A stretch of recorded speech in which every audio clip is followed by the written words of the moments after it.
દસમા અધ્યાયમાં લે ફોન લે કે વાણીમાં ઓમકાર ઉમેરશો.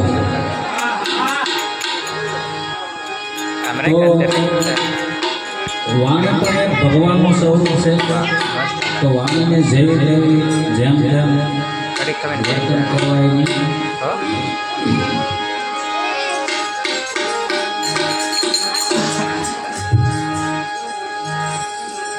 બધું મમ્માની 100 કે 5મી પુણ્યતિથિ નિમિત્તે ભવ્ય સંત વાણીનો પ્રોગ્રામ.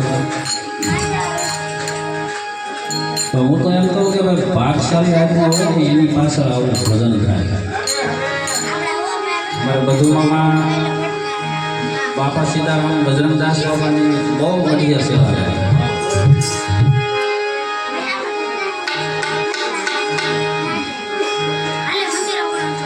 અને એમાં આજથી પુરુષોત્તમ માસ કહેવાય.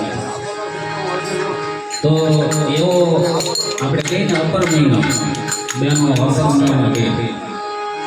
તો આજથી જે કાંઈ સંતવાણી થાય, ભજન થાય, કીર્તન થાય, હોમ હવન, તમે જે કાંઈ જપ તપ દાન કરો એનું અપાર ઘણું ગુણ મળે.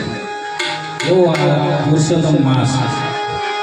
તો આજના દિવસે થોડી સંતવાણી હોય, બધું મામાનો આત્મા જ્યાં હોય ત્યાં એવો રાજી થતો હશે.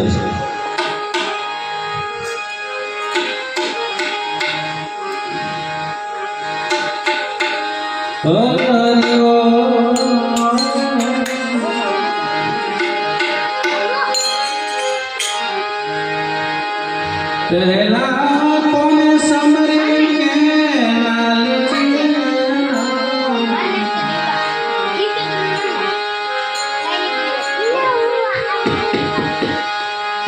માતા પિતા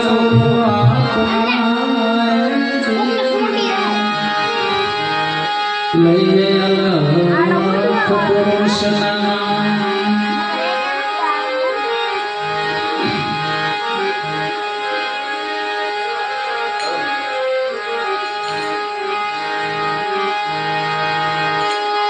સદગુરુ